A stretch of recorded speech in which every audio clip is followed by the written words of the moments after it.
Good. All right. Well, hey everybody. I'm Monica. I'm the founder of GreenGear Supply Company. It's a company that I founded as a student in college when I was a sophomore, which was about 8 years ago now. And it started off with ponchos, and I'll be diving into the story as I go through this presentation. But I'm really excited to talk to you all about one, how I started my company, to the 8 year journey it's been and the different decisions I've had to make along the way. And three, the many things I've learned about plastics that I hope I can share with you all and kind of just make this a little bit of a knowledge sharing session too. So just to set everything up a little bit, when I was first starting Green Gear, one of the first things I had to look at is, first of all, what's the problem? And what I found is it's plastics. I was trying to source sustainable rain ponchos for my campus, and I just couldn't imagine distributing a bunch of plastic across it.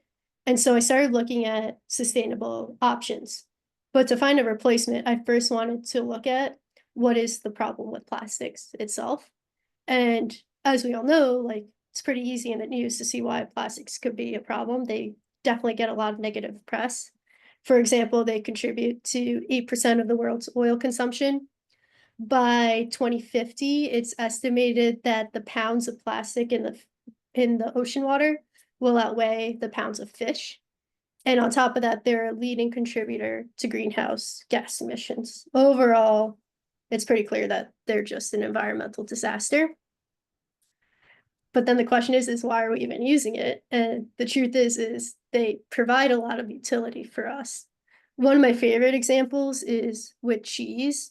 By wrapping cheese in plastic, we have extended the shelf life of cheese, which allows it to be available to more people, and it helps limit food waste too.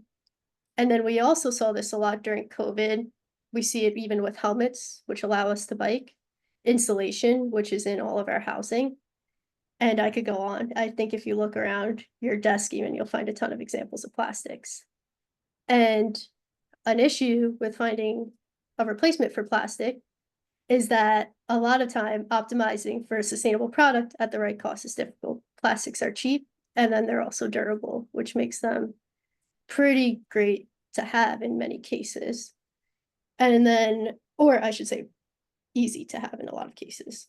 And then the third thing is that current solutions to plastics can often struggle to responsibly communicate impact, and that has led to a lot of greenwashing, making decisions for other replacements difficult.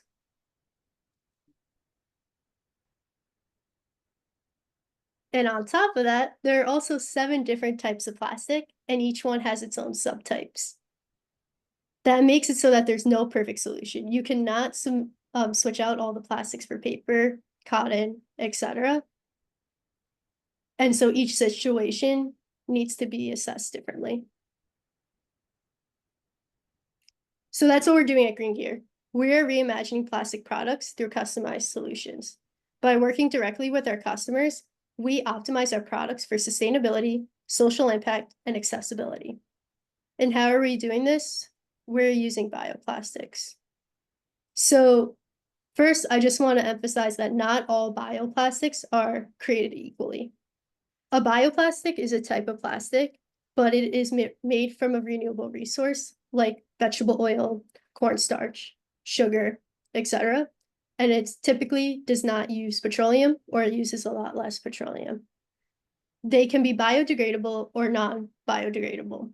So as you can probably imagine, there is a lot of variability and a lot of nuance, even in plastic alternatives. And this was one of my biggest learnings. But it's super important to note that even though there are alternatives to plastics and they could be made from different things, they are not created equally. So first, for example, the term biodegradable is not regulated, and bioplastics do not even need to be biodegradable. So just because you hear something is made from a vegetable, it does not mean that it's going to go away. Some biodegradable options can also lead to microplastics, some require certain heat and pressure conditions. So when you're looking at a product that is biodegradable, it's also really important to learn how they are claiming it's biodegradable. For me, this was a big decision in terms of the end use and the materials we were sourcing in the creation of our poncho. I was personally between a ton of different ones like sugar, corn, oil, and I had to get into the nuances of looking at the supply chain for each of the raw materials, seeing how they were being sourced from the actual plant itself to the production site. I even got into some of the details, like I was actually going to look at this area for sugarcane production, and then I found that it was taking away from irrigation from other farmers. So I went with another site. And that leads me to my second point, where some raw materials for bioplastics are better than others, and this often comes down to sourcing. And the third piece is that it is a rapidly changing environment. Options that could scale 5 to 10 years ago are now scalable, although it's still a bit more pricier than petroleum-based plastics. However, I am kind of excited about the future and where this could potentially go. And there's resources like bioplastic news and stuff where you could kind of keep track of this rapidly evolving environment. One of my favorite examples are PHAs. When in 2019 I was presenting, I remember a mentor told me, pay attention to PHAs because this could potentially be a good option for you in the future. And now they're actually becoming commercially viable and you're starting to see them in food packaging containers. So in general, our products are optimized for sustainability and social impact. One focus, which Chelsea, who's here today, really leads, is responsible messaging. And then we also try to focus on responsible production too. So we focus on high quality products and an optimized supply chain to integrate social impact while reducing greenhouse gas impacts and waste. Our products also aim to be sustainably designed. For example, we chose sugarcane as the base material, and the overall pellets end up being carbon negative for Scope 1 and Scope 2 emissions. And the products are strong and ready to be reused many times. We also aim to optimize the end of life, taking into account worst case scenarios for how the consumer will behave with the product. Currently, our products can also be recycled with films. And this is a little bit about our product journey. So GreenGear started with the poncho, started while I was at Duke University. And some of our first customers included Duke, Yale, the NC Football Club. And during COVID, we actually allocated some of our supply chain to be helpful for PPE. So that included the Brooklyn Hospital, Stony Brook Hospital, and remote workers in Liberia.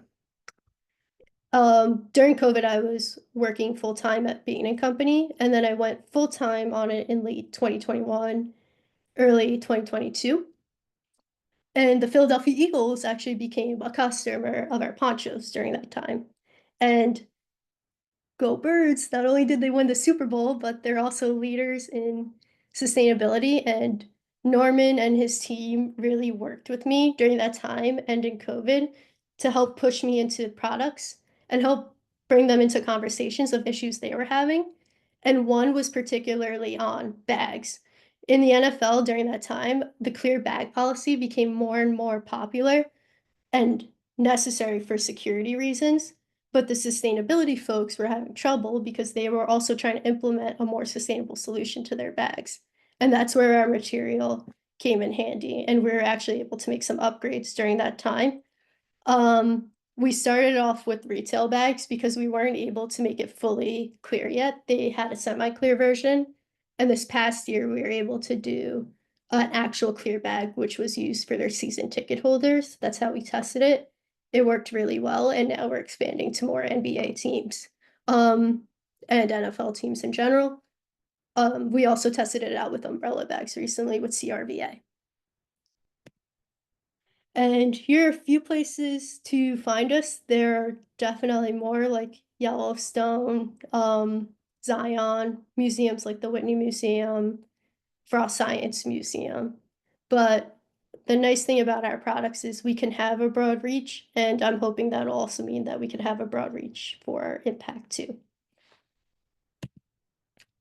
And just to go into the products a bit more detail, I know I touched on them a little bit, but the first one was obviously the poncho, and these are made from sugarcane. We also took into account things like our packaging, learning about FSC certified material, making sure our packaging uses soy-based ink, and some things that we are currently working very hard on is by the end of 2025, upgrading the material for our ponchos to have better end of life and also producing them domestically. We are actually in the process of looking at equipment for that and hopefully getting that all set in place by the end of the year.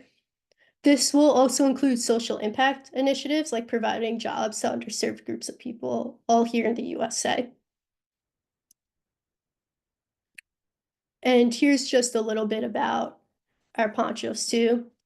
We have an ethical sourcing guide with the sugarcane we are sourcing to make sure it's continuously improving in terms of the initiatives we're taking. One cool thing about the pellet production is that the bagasse is actually used to power the factory, and bagasse is waste product of when sugar cane is converted to ethanol in general. And that bagasse actually helps release extra energy to the Brazilian power grid. So there's a cool impact there. Um, and then our ponchos are currently store drop off, and we're always looking to innovate, keep up with the latest materials too, to innovate there. And they're also durable and reusable. So we have actually worked on texturizing the poncho so that it'll be more durable than a single-use poncho. We've gotten comments that people have been constantly reusing our products, and there has been less waste at the sites itself because people are taking their ponchos home with them compared to previously sold ponchos.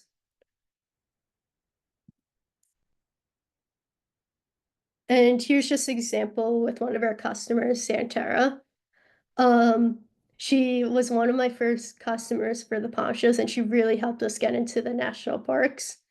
One cool story was even though our ponchos cost more and we help people realize like there's a cost to the decisions you make, they still sold out in their first weekend of receipt at Yellowstone.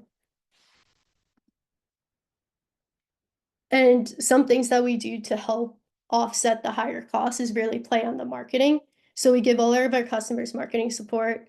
We get really innovative with the design of our packaging, and we can add their logo.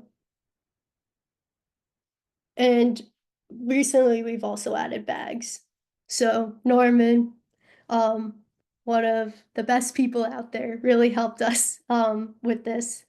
And he was the first user of the bag and really helped me like design it and really know what sports teams are looking for when they get these products.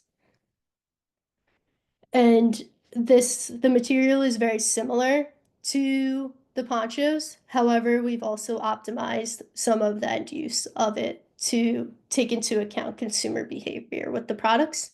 And the bags are also produced in the USA, which has taught us a lot to help in the journey of producing the ponchos in the USA too. And here's some examples of where our clear bags are currently being used. So marathons, clear bag policies, and in areas where they're trying to reduce store shrink.